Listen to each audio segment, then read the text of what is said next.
In this video, we will look at load balancing. What are the essentials and how does it work?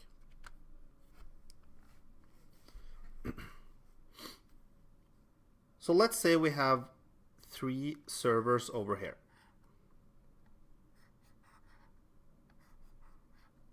Server 1, server 2, and server 3. Then we have 5 clients over here who are accessing our web service. They might be accessing it through some API or by visiting our website with a browser. So client 1, 2, 3, 4, and 5. So a load balancer sits in between our clients and our servers and makes sure that the load is distributed between our servers. This is useful because if the number of clients increases dramatically, we can add more servers to handle the requests. So in between here, we have our load balancer. And in these diagrams here, a box represents a single thread of execution. There are connections between our load balancer and the servers. And of course between our clients and our load balancer. Now each of these arrows is a communication channel that can take one request and response at a time. Now, in order for a load balancer to do its work, it needs to preserve some state. Let's draw a table to see what the state is at any point in time.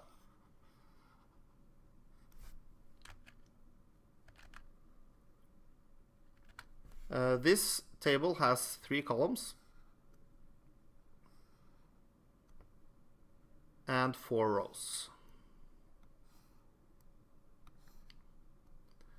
The first column is our server number, so server 1, 2, and 3. The second column is the whether the server is active or not. And the third column is the client number that the server is serving. Let's now go through an example where we see the load balancer in action. So first, a message is received from, let's say, client number 4. A message comes in, and the load balancer sees this and receives the message.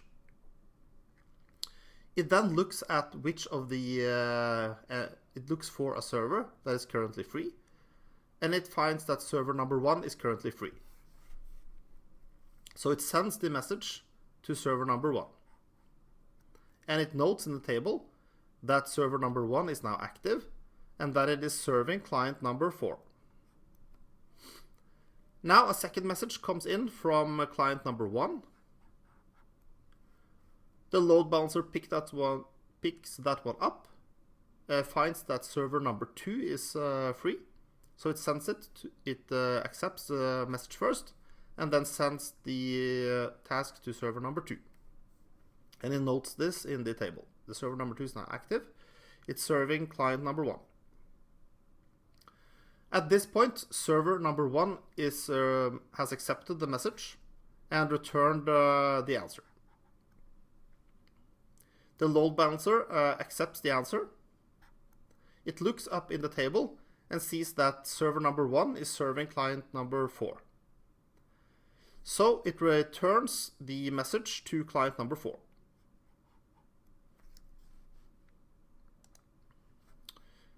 Since server number 1 is now done, we can erase the messages.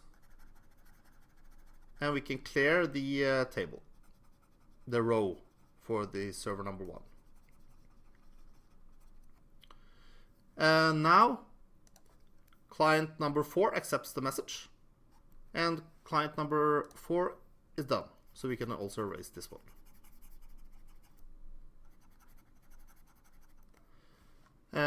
At this point, server number 2 has received the message and returns a response to the load balancer, which accepts it. it looks up in the table and sees that this is client number 1. So it returns the message to client number 1, which accepts it. At this point, the load balancer is done with the request number, the request from client 1 as well.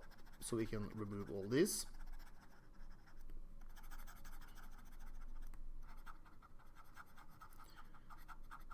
And we can remove the row in the table. So the load balancer is now back to its initial state. Now a few things that is interesting to note here. If you install, for example, an Apache web server or an Nginx load balancer, this kind of thing is inbuilt. But it will be a local load balancer. So the messages that comes in from the clients is usually multiplexed over the internet cable, over the Ethernet cable, and the servers here is usually spread out over multiple OS processes or threads. But the basic architecture here is still the same. Let's now look at an implementation of this load balancer and walk through the same example now in code. The function here is the load balancer function. It takes a number of clients, a number of servers, and the state. Now we have just entered the first iteration of our load balancer, and we can see that there are no active servers at the moment. So let's step through the code and see what happens. First, we check whether there are free servers, and there is. Server 0 is available. Then we check whether some of the clients have a message for us. Client 0 does not, client 1 does not, client 2 does not, client 3 does. So we receive the message from the client and send it to the available server, which is number 1. Number 0 in our array, of course. We mark the server 0 as active and that it is handling client number 3. We then move on to see if one of the servers are ready. Is the first server ready? No. And the others are not active. Okay, so we enter the second iteration. We find an available server again. Server number 1, server 0 is not ready, but server 1 is. We then check to see if one of the clients have a new message. Yes, one of the clients does, so we send it to server 1. We mark server 1 as active, and note here that it is handling client 0. Then we move on to see if one of the servers are ready. And one of the servers is ready, server 0. It receives the message from server 0 and sends it back to client number 3. And then marks the server as no longer active.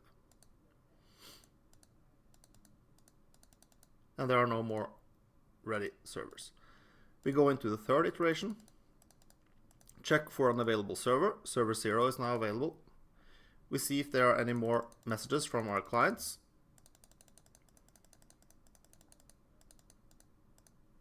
There are not. Let's see if some of the servers are ready. They are not. Okay, so we move into the fourth iteration. Find an available server. Check the clients. And then we see if one of the servers are ready. Yes, so now server 1 is ready. We receive the response and send it back to client 0. And we mark the server as now free again. So now we can see all the active servers are free, and we have handled all the client messages in our load balancer. If you found this video interesting and would like to learn more, check out the book Foundations of Computer Science, available on Amazon.